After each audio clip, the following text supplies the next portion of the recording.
Esta defensa falsa de la cultura que hace Monago, para nosotros, es consecuencia de la resaca del fotocall, después de gastar 1 millón de euros sin ninguna necesidad en los premios Ceres recientemente creados. Esta defensa de la cultura dista mucho de la realidad de lo que apuesta Monago y la Junta de Extremadura, hoy que gobiernan Extremadura, por la cultura en nuestra región. Y así lo demuestran los presupuestos, los primeros presupuestos regionales del Partido Popular y de José Antonio Monago, donde la promoción cultural ha bajado un 21% en los presupuestos de este año, donde la Dirección General de Patrimonio ha sufrido un recorte del 33% y donde el fomento de las artes plásticas ha sufrido una reducción del 62%, por no hablar de la orden de subvenciones a las asociaciones culturales de Extremadura, que ha sufrido un tajo de un 50%. ¿Cómo puede venir ahora el señor Monago a defender la cultura? Lo único que ha hecho el señor Monago con esta propuesta del IVA cultural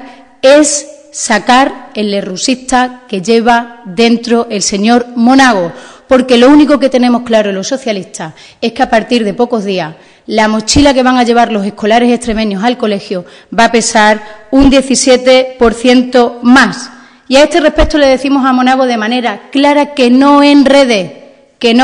con el IVA escolar. Si quiere compensar a los extremeños por la brutal subida del material escolar,